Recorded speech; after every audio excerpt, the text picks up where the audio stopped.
And Rebecca, can you hear me okay? I can. Hi, Adam. I was able to make you the co-host. Is that good? That will work just fine. Okay, that sounds great. And if we need to switch and allow for Seth to be co-host, we can do that as well at any point in time. Okay, so I think to allow for everybody to utilize our time the best that we can, I'm just going to go ahead and get started. So I'm Rebecca Myers. For those of you who have not yet met me, I'm the new executive director for MEDA. Thank you for joining us today. We're going to be talking about the CPACE program here in Montana, and thanks to Brian Obert, who kicked this off. We have Adam Gill and Seth Luter here with us today. So I will continue to admit folks, this is recording. I've had some folks already let me know that they'd like the recording, so I will work to figure out the best way to share that, whether that's on the MEDA website or otherwise. And Adam, I will make sure that you and Seth get the recording as soon as that completes. So Adam, I'll go ahead and just kick it over to you. I will mute myself, and if you all could just stay on mute until we get to the end. Hopefully we'll have a little bit of time for some Q&A, and we will also have further discussions about all of this at the MEDA conference, and then probably in some other forums as well. And feel free to use the chat if you have questions, and I'll try to keep an eye on that as well. So Adam, go ahead if you want to take over, and I do see your screen, so thanks for doing that. Go for it. All right. Well, thank you everyone for being on. Adam Gill, Montana Executive Director of the Montana Facilities Finance Authority. I also have Seth Luter, my Associate Director, on as well. We're going to talk to you today about the Last Best PACE program, CPACE program for Montana. And we're doing this for a particular reason. At the MEDA conference, we have an opportunity where we'll have lenders from around the state as well as from around the country who are interested in being CPACE lenders in Montana. And we're going to have, at this point, we're counting 9 or 10 different institutions at least now want to come out and are looking for projects. And so I want to talk to you today about what CPACE is, how it works, and what kind of projects fit best with CPACE. So when everyone makes it to the MEDA conference on the 25th, and we have those lenders milling around looking for people to talk to, we're able to pair them up, a lender with a project. Because I know everyone on this call has a pretty good idea of 1 or 2 or 10 projects that just need that extra money for innovation, or that extra 10 to 15 to 20% of their capital stack figured out in a way that's much more affordable than what mezzanine debt comes in at. So we're going to talk through these pieces here, and we'll start off with who we are. Montana Facilities Finance Authority, we've been around for about 38 years now. We're the conduit issuer for private activity bonds for hospitals since 1984. And we pride ourselves on working everywhere. We don't just work with Billings Clinic in Bozeman and St. Pete. We want to make sure we're able to extend our services and that work into as many Montana communities as possible. And that's why you can see from this map, we've worked hard. We've done loans for Circle. We've done, work up in Troy. We've done work down anywhere we can really find someone has that need. We want to be there. And that's the way we're approaching CPACE as well. We don't just want this to be a Bozeman, Missoula, Billings kind of program. CPACE has huge market potential in rural communities. We're going to talk through a few examples as I get into this, where we could see even the smallest town. We had a possible project in Webo. We can get this into Webo. We can get this into any Montana community, and that's where we want to see it. So first point is why CPACE? The main reason is that because wasted energy is wasted money. So according to the federal government, Montana's average utility cost per year. For the commercial sector, this is gas plus electric. Commercial, $710 million. Industrial sector, $467 million. So our on average utility cost for Montana, about $1.2 billion is spent every year. Which, okay, that's fine. What's my point? 30% of the energy used in commercial industrial buildings is wasted. That's the estimate from the EPA. 30% is wasted. So in Montana, that's $353 million every year. Is lights left on too long, or inefficient bulbs? It's heating a building that is leaking air and in bad condition. It's trying to desperately to keep a building warm in a cold winter, but nothing in that building is updated and is working. It's a building that is way too hot in the summer, and the AC system is straining beyond its abilities. $353 million lost. That's wages, that's profits, that's investment in our communities, and is instead being spent to heat the great outdoors in the middle of winter or cool the great outdoors in the middle of summer. It's a huge economic potential, and all we have to do is improve some efficiency. And a lot of buildings can do this, but there's a hard part. There's limitations on conventional financing, because the businesses know this. They know they're watching money leak out through their windows. They can feel the draft in their building. But it's hard to do energy efficiency on its own sometimes. The collateral for this might be tied up in other loans. They have a senior lender involved already, and they're already a bit leveraged. So the senior lender isn't really interested in seeing if they could put on solar panels, improve the windows and insulation. Maybe there's debt service coverage requirements that limit their access to more funds. You can only get you can only get a little bit more money in conventional debt, so you can't do this. But if they do, they want shorter loan terms. So the bank is going to take the position of looking at your business. And they look at your business, they say, well, you might retire in 5 years. Or maybe, we have a lot of microbreweries anyway, so who's going to take over the space? And what's going to look like in 10 years? I have to look at the market in that way. And that's the banks doing what they need to do. That doesn't mean shorter terms and higher rates, or rates with multiple rate resets in them. So you go down 5 years, they're going to do a rate reset based on prime or Fed funds or whatever. And it'll come with a floor that guarantees your rate's not going to likely go down. The high cost of financing for these shorter terms and higher rates makes it hard for energy efficiency projects to break even. So even if a building owner is paying attention to their boiler, rather than assuming that's going to continue to work for the next 20 like it has the last 20, even if they're paying attention to all those pieces, the cost of financing can make it difficult to do these energy efficiency pieces. So money literally flies out the window every year to the tune of $1/3 billion. We have an option. CPACE, Commercial Property Assessed Capital Enhancement. Now you'll see CPACE mentioned for other states, and some of the materials I'll present today, we'll talk about CPACE, a different acronym, Commercial Property Assessed Clean Energy. It's the same program. Just to get this through the Montana legislature, we found it worked better if we didn't have the word clean energy in the title. And honestly, the term capital enhancement is a broad set of things. I'd argue more descriptive, but that's inside baseball stuff.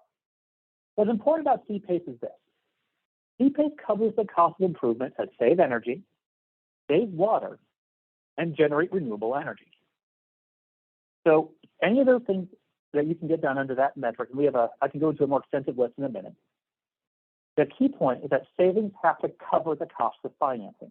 So the amount of money you save in energy efficiency or that you get from having solar panels or whatever has to be enough over the useful life of the implement of the improvement, this fixed permanent improvement to the property, has to be enough to cover the principal, interest, and fees of the financing. So if you have something that's going to generate a very big something, let's say it's going to generate $5 million to put everything in, that's going to save you $8 million over 30 years.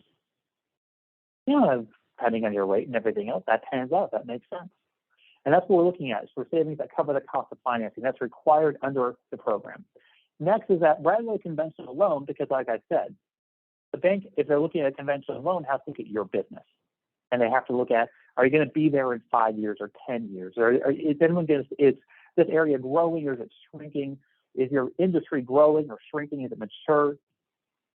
It's paid back via special assessment on the property. So like a special improvement district. This tax assessment on your property means that you might own the building now and you run your business in it. If you sell your business in 5 years, the loan stays with the property. It doesn't go with the owner. So the next owner continues to pay the assessment unless you negotiate to pay it off as part of the sale of the property. So the next owner and the next owner. The bank doesn't have to look at as much at, will your downtown store still be here in 5 years? Will your business be in that downtown store in 5 years? They just have to consider whether or not in 5 years that building will be occupied. And then because they've you put in these improvements to make the building more comfortable and more livable and more usable, chances are, yeah, it will. Their underwriting profile is less concerned with the individual cash flows of a business. They still look at that because they want to know if there's a chance they're going to inherit a headache. But they're not looking at it the same way a bank does. They're looking at the chances the building will continue to be used over the life of the loan. And that means they can go in with much longer terms. We're seeing rates on terms on CPAs, 20, 25, even 30 years, and they can do it at a fixed rate. So we're seeing rates again in that right now in that 5 to 5.5% range on CPAs. And of course, with markets doing what they are, then will go up and shift and change, but still fantastic for where it is right now. So what can we fund with CPAs? So if it's the first thing to know is it has to be permanent and fixed to the property. It has to generate savings. So HVAC systems is a big winner. Lighting is a great system. You can't do screw-in light bulbs. We can't count that because you can just take that out. But we can do the ballast for an LED system. Replace an incandescent system with an LED system is a significant savings. They typically pay for themselves in less than 2 years. So we can also do solar. We can do your building envelope. We can do irrigation and water reuse. If you're doing a gray water system, this fits inside that area. If you're looking at something for doing improved water fixtures, roofing and insulation, your building envelope in general, and also looking at cogeneration, and then your electrical systems. The elevators is interesting. We were talking with a building owner who has a 7-story building in Missoula they're working on, and the elevators from the 1950s. And so because the motor for it runs all the time. Because it runs all the time, it drains a huge amount of energy. Where the modern elevator motor just runs when it's needed. So there's savings potential across all of these pieces. And we'll kind of go into a minute which ones stand alone on their own and which ones are best paired. What else is eligible? Commercial properties, of course, it's in the acronym. Feels silly not having it, was part of the acronym. Industrial projects, mixed use is a fantastic fit. So all those downtown buildings that could be storefronts and apartments. Agricultural, there's huge potential in agricultural, especially with solar. Just a little bit of that land that most ranchers or farmers have that touch of land they were never really fond of in the first place. Put some solar panels out there, stack on some REAP grants, get your accelerated depreciation and your tax credits, and you can have a solar system that pays for itself in less than 10 years and provides 25 years of a hedge against increasing energy costs. Fantastic opportunity for agriculture and solar. And we can do multifamily. Multifamily here is units of 4 or more. So at 4-plex and up, we can do. And this is great because with multifamily, we can look at things like workforce housing. So because CPACE isn't as concerned on the income levels of the community or the tenants or anything else. CPACE is completely agnostic on that. It doesn't regard those pieces. And because it doesn't regard those pieces, you can use that as housing for your doctors. Your community. You can use it in your nurses and your teachers. The people who make too much money to fit inside the box for low-income housing tax credits or home funds or CDBG funds, instead, or housing trust fund or every other programs that are fantastic for low to moderate income people. But if you're just a little bit above the line, you're not a lot of options. This lets you do workforce housing and covers part of that capital stack. We can do new construction, of course. We can also do retrofit and gut rehab, and we can do retroactive.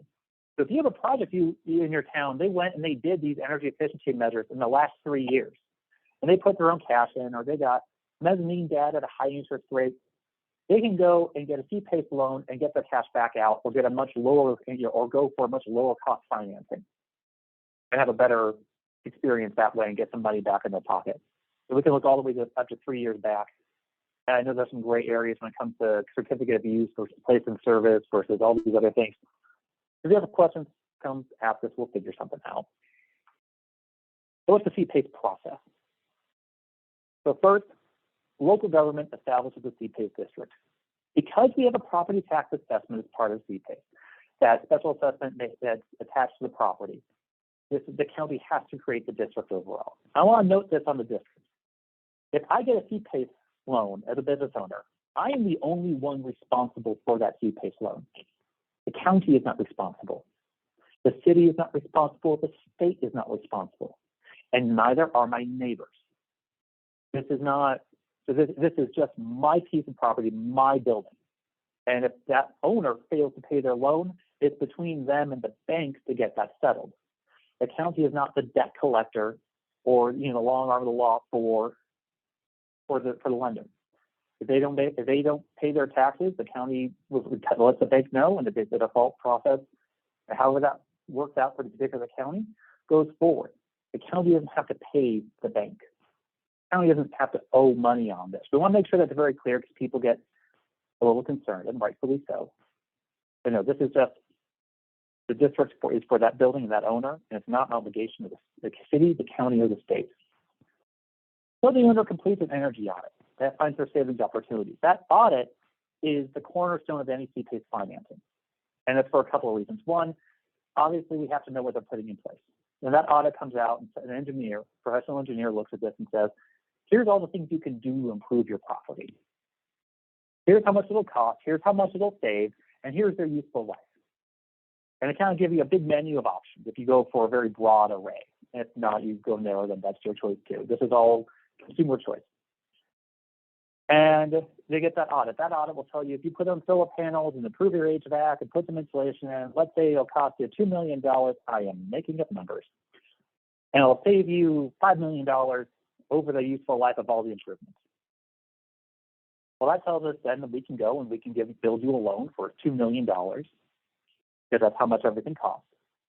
And as long as that low cost of the loan comes in under $5 million, it's eligible for CPACE. So that audit sets the amount of the loan and sets how much can be covered by the project. They come in, they complete a CPACE application. That takes about 20 minutes. We keep a very straightforward, simple application process. It's submitted for independent review. The independent review piece is a consumer protection, it's a lender protection. It's really just kind of nice for everyone, so it is an extra step. So the independent review is this report from the energy auditor, and the design that comes out of it gets put in front of a third party that has no stake in this project one way or the other. And they say, yes, these numbers make sense, or no, they don't. If the numbers don't make sense, then everyone goes back to the drawing board and they figure out where they're seeing difference of opinion, and we come back to it when it gets settled out. If they say, yes, it's great, then it goes forward. That independent review is protection for the owner. In case a contractor shows up one day with an engineer in tow and says, if you do all these amazing things, it'll save you so much money. Independent review is how you catch someone if they're not being a fair broker. And being a protection for the lender. That means that a contractor comes out and sells the owner on this piece and gives a great report to the bank, and the bank looks it over and says, yeah, that sounds great. The independent review is the one who catches that and says, that doesn't make sense. These numbers don't add up. This is protection for all parties involved. So independent review approves it, so then we approve it. And this is not a decision of our board. This is a staff decision. Look it over, check this is complete, all the pieces are in place, we're ready to go. Owner negotiates the financing terms with the lender. Again, this is not, I don't negotiate for the borrower, I don't negotiate for the bank. I'm just in these conversations so I know what parts I'm moving. Same thing for SET. This is between borrower and lender. The MFFA is a statewide administrator for CPACE because it helps create a consistent statewide marketplace, but it is still a private market transaction. CPACE loan closes and the assessment's recorded. They're recorded with the county, everyone goes to their closing, borrower gets the money, and they pay the contractors to complete the improvements, and they use those energy savings to repay the assessment. So we talked about where CPACE sits as a project. We're going to talk about how this sits. And let's talk about this as part of the capital stack. And where CPACE is really advantageous in the capital stack is that it's a fantastic replacement for mezzanine debt. CPACE rates right now tend to be higher, more expensive than a senior mortgage debt. And because they're only limited to those energy efficiency pieces, unless they're doing an energy efficient specific remodel of an existing building, it's unlikely CPACE would be 100% of your capital stack. It can be for those specific types of projects, but in general, they're likely going to need some other funds in there. Let's compare this to a conventional financing with senior debt and mezzanine debt. Senior debt, both sides, 5%, $13 million. Mezzanine debt, $5 million at 15%. That's what we're seeing for some rates in the market right now, 15% on mezzanine debt. For CPACE financing, 5.25%. Working on a project right now, 25-year term, 5.25%, fixed rate. And then owner equity. So without CPACE, our weighted average cost of capital is 8.6%. With CPACE, weighted average cost of capital, 6.16%. CPACE is a fantastic replacement for mezzanine debt if you're doing energy efficient pieces. And this is on now, this example of 20 million and all this. This would be like a extensive gut remodel or new construction. What we're thinking about this is that if you're doing a gut remodel, you're doing new construction, you have to buy a boiler for the place anyway.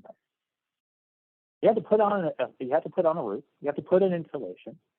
Why not put in these improvements in a way that pays for themselves? Why not put in a better boiler? It'll pay for itself in the long run and get you lower cost debt. Why not put on a higher energy efficient roof with solar panels? Especially because it'll actually lower your cost of capital, increase the cost of the project a little, but they'll pay for themselves without even accounting for the cost differential in your debt, that extra nearly 250 basis points cost difference on your debt. If you're going to do this anyways, why not go with the most energy efficient measure and do it in a way that's actually going to lower your long-term costs? So we talked about senior lenders, so we need to talk about this piece. Under Montana, under statute, CPACE projects need consent from the senior lender. So if there's a primary mortgage holder in place, they have to give permission for CPACE to be part of the project. And now we've talked with a few banks. A few of the banks we've talked to that are senior lenders already in the state, like Glacier and First Interstate, are very interested in being CPACE lenders, and they love the idea of CPACE. And so we've had good conversations with them, and they've been very supportive. And we're seeing that from a lot of banks around the state. In general, they're supportive. Now, why are they supportive? Well, first of all, because as a lender, why did you consent? Well, first of all, CPACE debt's non-accelerable. Only the delinquent CPACE installments are senior. So if I have a $2 million CPACE loan and I'm paying $50,000, $100,000 a year, and $50,000 every 6 months, I miss my payment. I realize what happened looking at that rate for a 20-year term, but bear with me. I missed my payment. I don't owe $2 million, and I missed the payment, and I'm delinquent now in the CPACE loan. I don't owe $2 million, for the total sum of the outstanding balance. All that's owed is that individual missing payment. So the senior lender, if they come in and they see that you're delinquent on a couple property tax payments, including the CPACE assessment, they can wrap their arms around those missed payments. By wrapping their arms around those missed payments, they can, cover that piece. They'll go through they can control the foreclosure process of their senior debt, and they'll just tax the cost of buying the tax lien as part of what they're owed at the end of it all. The same way they would for anything else that didn't have CPACE in it, because they buy the property tax, they cover the property taxes, so someone can't come in and ruin their foreclosure process by buying a tax lien. So so not behind $2 million, behind like $50,000. So it's not the same kind of issue. Also, the energy savings offset CPACE loan costs. I mentioned that earlier. It has to pay for itself. So they're going to get an improved building, and they're going to get it in a way that should be, at worst, cash flow neutral. So it's then, again, improved cash flows and ability to pay debt. I'm going to walk through a couple projects here as examples. I'll demonstrate this. If it might cost them, $1.8 million in total cost, but if it saves them $2.3 million, that's $500,000 that can go towards debt payment or towards operations or towards, a rainy day. It improves the financial position of the business while improving the value of the building. The collateral improves in value. Now, I do want to make one note on this. If the senior lender, if they are involved with SBA or rural development, there may be additional steps for approval or making sure they're informed in this piece. Now, SBA and rural development can stack with CPACE, because private capital. So this is one federal fund and another federal fund, and the two can't meet because the feds don't like double dipping. This is private capital, so it can work with SBA and it can work with RD, but you want to make sure everyone is in the loop at the same time and communicating, or you might end up with a headache. Let's look at examples. This is one of my favorites because this building is in every Montana downtown. It is 3 stories tall. It was built in 1866. No, it was built in 1889. My bad. It is before renovation. It is really cold in the winter. It is really hot in the summer. And if you stand in the right place, you can feel the wind move from one end to the other. The rents are dirt cheap, but no one's in there because utility costs make it impossible to be in there. And it's just uncomfortable too. So they went out and they financed $616,000. Saved them $780,000. That's insulation and lighting and window glazing and solar and heating and cooling improvements. And here's my favorite part: building value improved by a greater amount than the fee-based loan. They borrowed $616. Building value, as far as the senior lender is concerned, improved by $619,000. The collateral position improved with that. So the word from Greenspot Global, which was involved as a broker in this, I recommend CPACE because it can replace equity. It doesn't affect you as a borrower. If you don't look at CPACE, you're leaving money on the table. How many Montana buildings in our downtowns, how many downtowns have that building? And it's always cycling through with one business or another. Or it's fine on the ground floor, but all the floors above it are empty. Or there are apartments that are falling apart. This is a tool for renovating and improving the buildings that make up our core downtown. There's a lot of potential for growth there in this state. And it's not just small projects. So this is a bigger project. This is the Cambria Hotel in downtown Detroit. They financed $6.9 million, saving nearly $10 million. This was a mixture of, this is an old disused building that was in downtown Detroit. This became mixed use for hotel and retail and shops. This fantastic mixed use hotel retail space, condensing hot water heater, HVAC, lighting, building envelope, and Energy Star improvements. They took a building in downtown Detroit, they improved it significantly while saving nearly $10 million. Nearly $3 million over and above what it cost to put everything in. There's so much potential as our communities grow, at some points almost exponentially, it seems some days. If we look at the hotels that are coming up, we look at the businesses that want to build out, there's potential for new construction, for renovation, there's potential for growth everywhere. This one is one I've been looking at lately, and I love it because I know where we're at for workforce housing in this state, which is not nearly enough. So this is 11 three-level townhomes in Washtenaw County, Michigan. I've only built this slide recently, so I haven't learned how to pronounce all the fun county names for some of these places. $1.9 million in CPACE, 20-year term, $7.5 million in savings. So we look at the problem of getting workforce housing in our communities and the problem of getting it to pencil out, whether it be as a big multifamily building with normal apartments or as townhomes or as collections of fourplexes, or however we try to build it out. And one of the hard parts is getting it to pencil out. And CPACE is a way of taking 20% of that capital stack of this new construction, or taking on even 100% if you're just remodeling an existing apartment complex that really needs to work. LED lighting controls, solar panels, high efficiency envelope heating, venting, Energy Star windows and appliances. And that took a building, $2 million of investment, with $7.5 million in savings over 20 years. As noted here, we're proud to know this will be the first of several construction projects that produce energy efficient, accessible, sustainable housing in our community. This is a way of doing workforce housing where we don't have to worry about matching the income levels.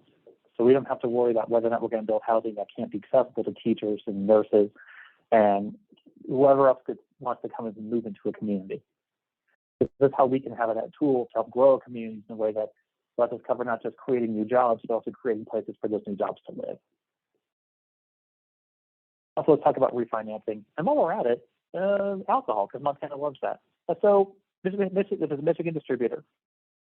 They had, between 13 and 15, they used commercial loans with these really short tenor dates to finance energy improvements. And they financed, these loans, of course, were expensive. They're short term, they have these high rates on them.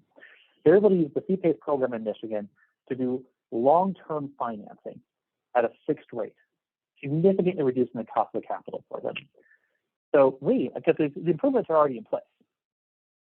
where a lot of these interest savings, a lot of the savings are coming off of just them having a low fixed rate interest rate for the next 15, 20 years instead of having these rate resets every 5, or having to go back out in 10 and maybe paying through the nose because you're paying for something for 5 or 10 years.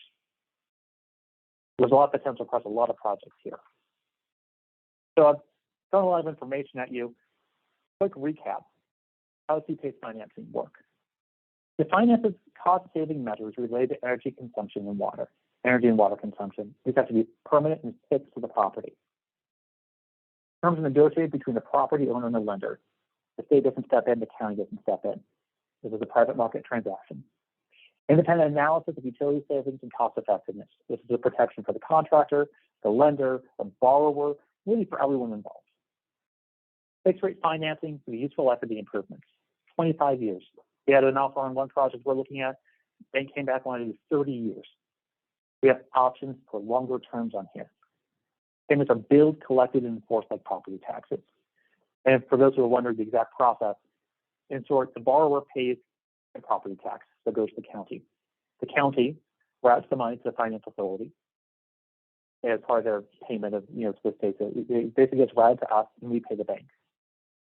That way, that if there's 7 or 8 or 12 projects in the county doesn't have to track who gets paid where and which banks have sold and who owns what. They route to us. We track that piece. We make sure the payments get taken care of. We've built this program to be as easy to use and low cost to use for counties as possible. We'll use that extra work. We'll take those pieces on. That way we can have this everywhere, not just in 1 or 2 cities. I want to talk about a couple of things that we have available. First, we're seeing for how fee-based can fit in your community. And there's a couple of things. The first is the PACE-enabled world from PACE Nation.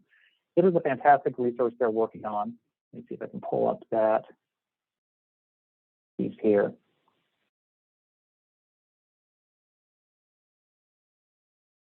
It looks like my page has all died on me. There we go.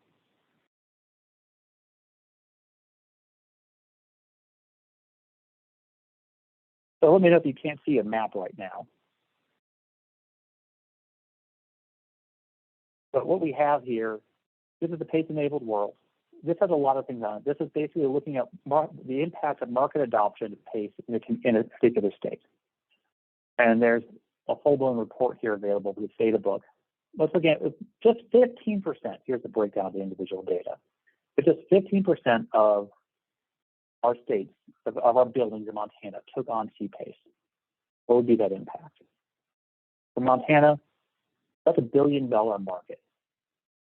As the market says, if only 15%, you have a $1 billion market potential for fee-based in Montana, creating over 39,000 jobs, an economic output of $5 billion,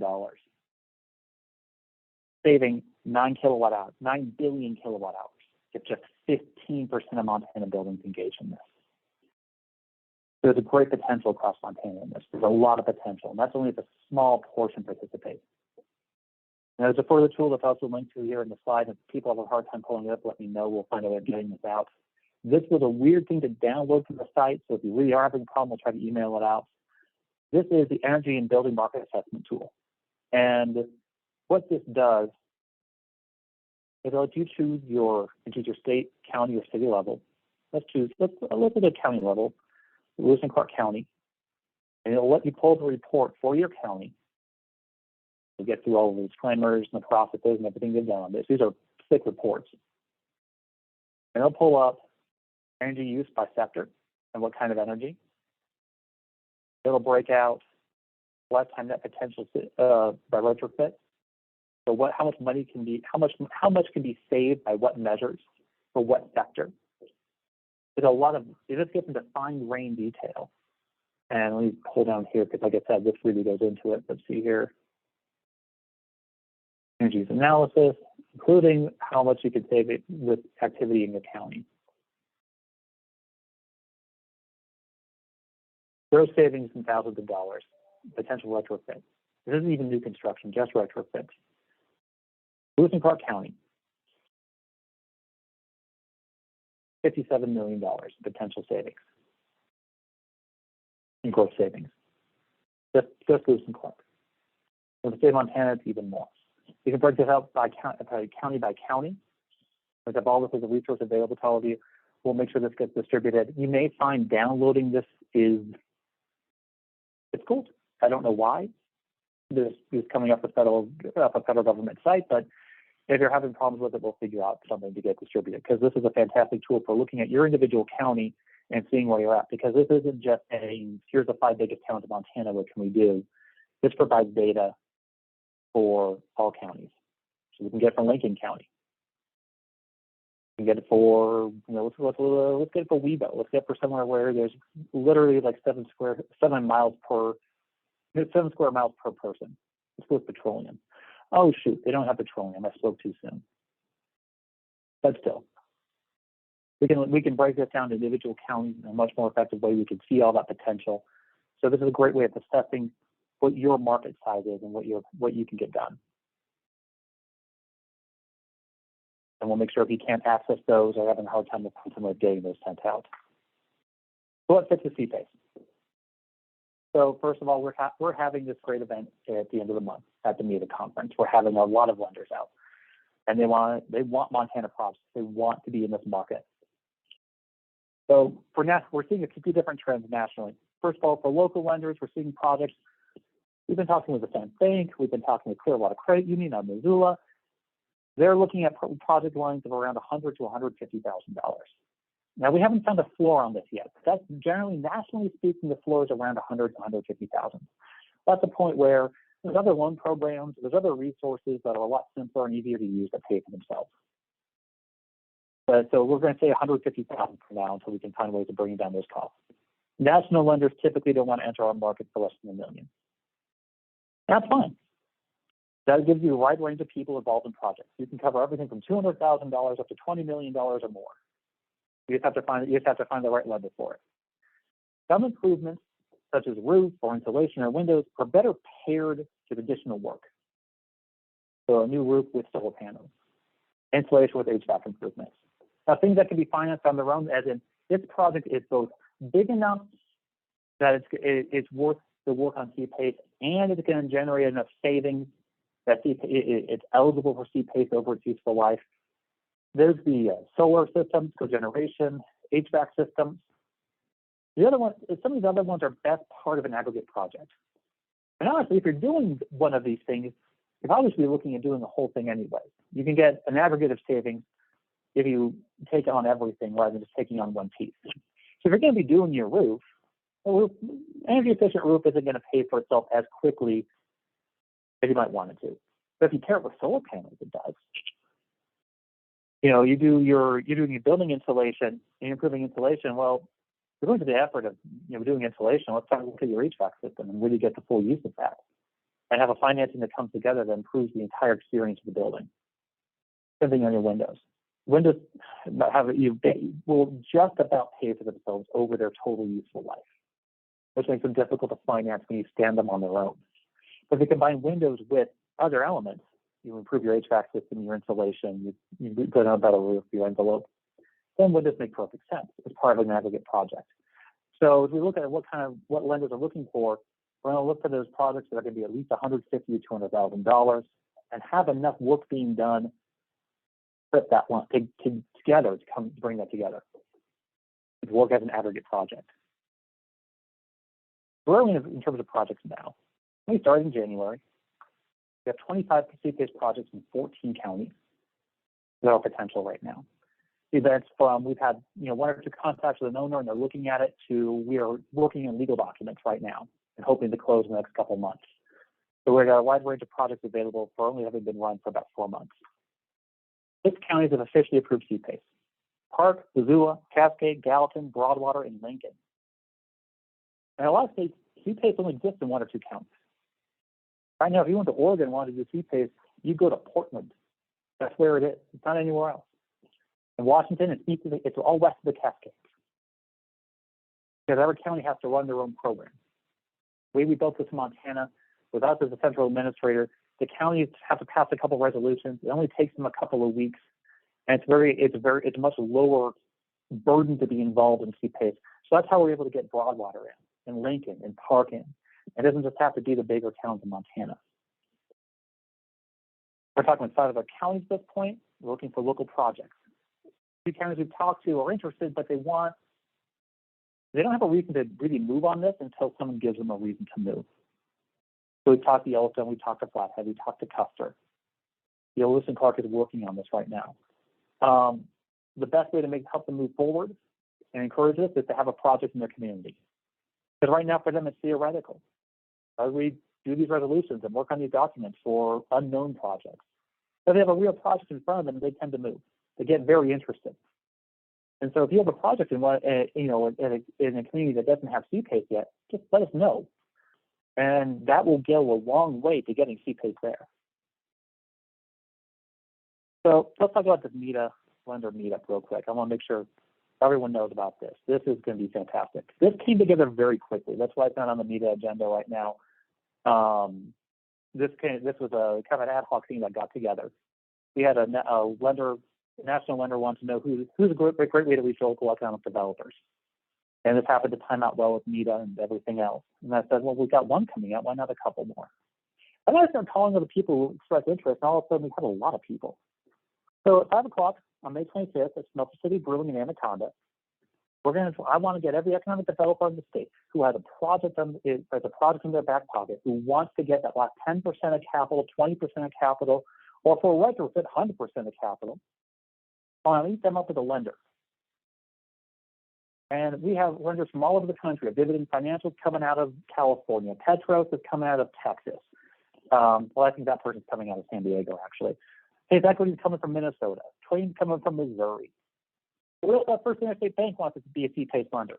Glacier Bank wants to be a CPACE lender. Cent Bank, Clearwater Credit Union. We have lenders in Montana who want to be CPACE lenders, and I want them involved. So we have a lot of lenders, and we have a lot of projects. We have a lot of people on projects we'd like to get financed. And so let's get everyone together for some beers and see if we can get something to work out for at least a few of these. So more information on our website, lastbestpace.com, and I'm available for questions.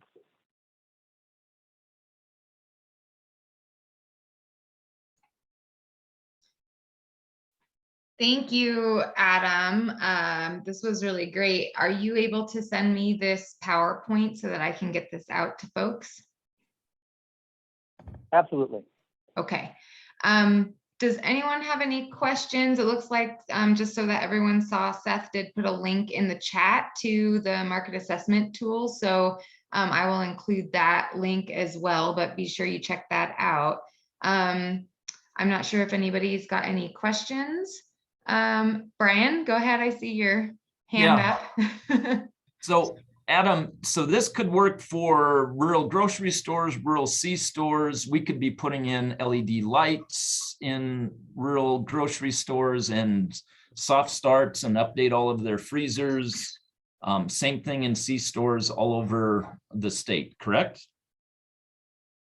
Absolutely. That's one of the early projects we ended up Seth was doing a presentation for facilities at Eastern Montana was approached for seeing if they couldn't do something for the gas station in Webo.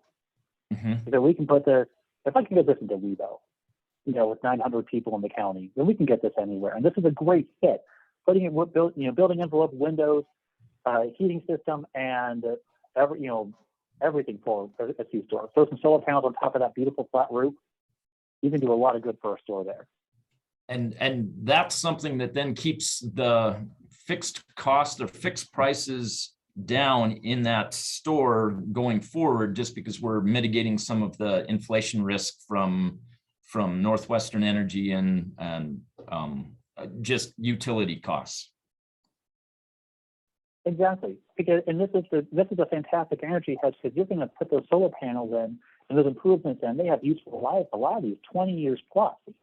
You're going to pay a fixed amount for those, of course, as part of paying off your loan, but that's a fixed amount that will never change with inflation. So it doesn't matter. So your utility bill is always going to be a lot cheaper, and your cost is going to be a lot lower. And it doesn't matter as much what happens in Venezuela or Russia or Saudi Arabia or anywhere else, because you have this built-in 20-year hedge against increased energy costs.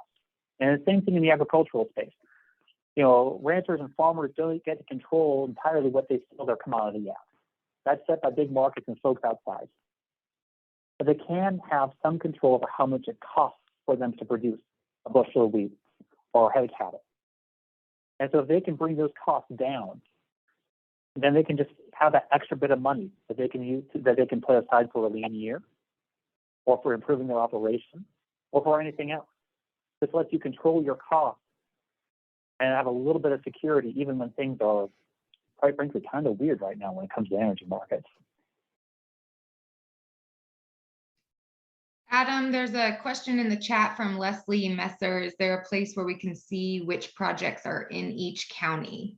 Is that something we can access through that tool or somewhere else? So we don't have projects. So we have been running this program for 4 months now. So this is brand new. We are in the process of, we have not closed on a project yet, although we are in process on a couple things right now. Once we have projects done, we will have that up on the website. Also, we'll send as part of this. Seth, if you could send the link in the chat. There's a great case study tool available through Pace Nation, and they can look at those case studies from different communities. That's where I pulled the information for these case studies. So you can look at what's been done in other states, and you can find applicable studies. There's a great range of projects available to find comparison points to see how they work for individual projects. Great, thank you. Does anyone else have any questions? Adam, if you want to stop sharing your screen, I might be able to see some hands go up a little bit easier. Thank you. Any other questions for Adam, Brian, or Seth? Paul? Thanks, Rebecca. Adam, good presentation. A lot of interest in this, I'm sure, from MEDA members. You may have touched on this, but in those slides that talked about the individual savings per project, what is the time period that you're calculating those savings? Because those are significant. That would be over the useful life of the improvements. So for solar panels, we're looking at 20 to 25-year useful life. Boiler system, you could be looking at close to 30 years. Other things like LED lighting, I know that some folks say 20 years, but really it's functionally more like 10. So it's a weighted, the term is set by that weighted average useful life of all improvements. Thank you.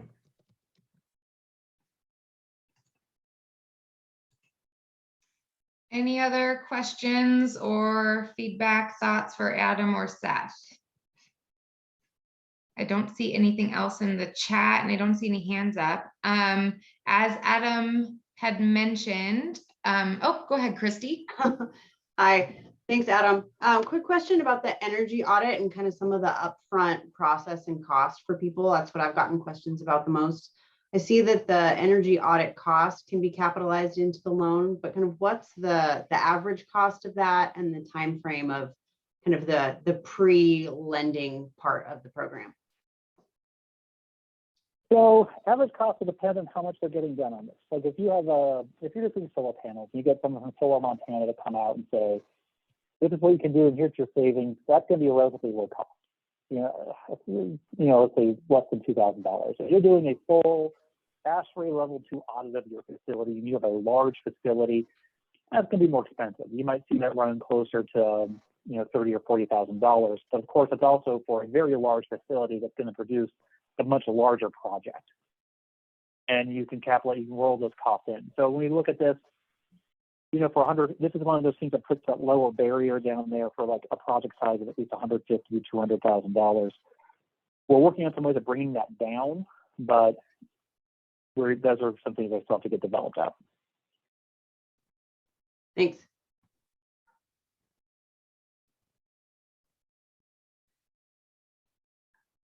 If there are no other questions, just to follow up on what Adam shared, if you are planning to attend the MEDA conference in a couple of weeks here on the evening of the 25th, as he mentioned at the brewery, there will be a get-together in town. It will be a great opportunity for folks to meet with some lenders, meet with Adam and with several of us. And then I will be working with Adam and Seth to figure out what the best way forward is to continue these conversations and to share these resources throughout the state. So if you have any thoughts or if you would like another presentation, please do let us know. Sean, did you have a question? I did actually. That just popped into my head. For unfortunately, I come from a humanities background and not a mathematics or finance background.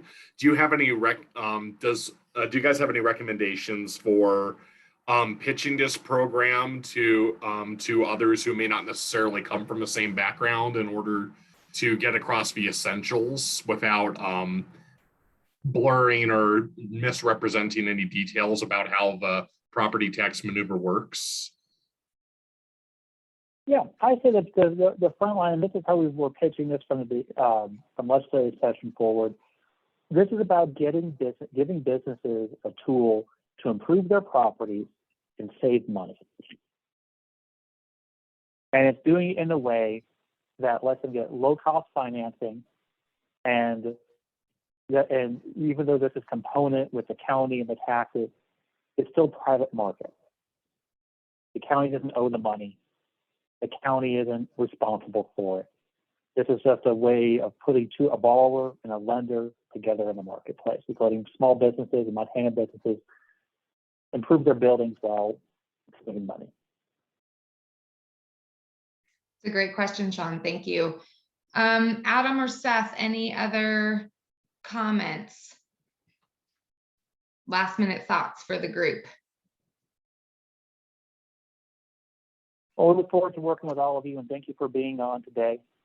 If you have projects that have in the back of your head right now, or you have a specific question, give us a call, and we're happy to talk through details and figure out pieces. And if there's a point you want to get in front of some lenders, we'll also let some lenders.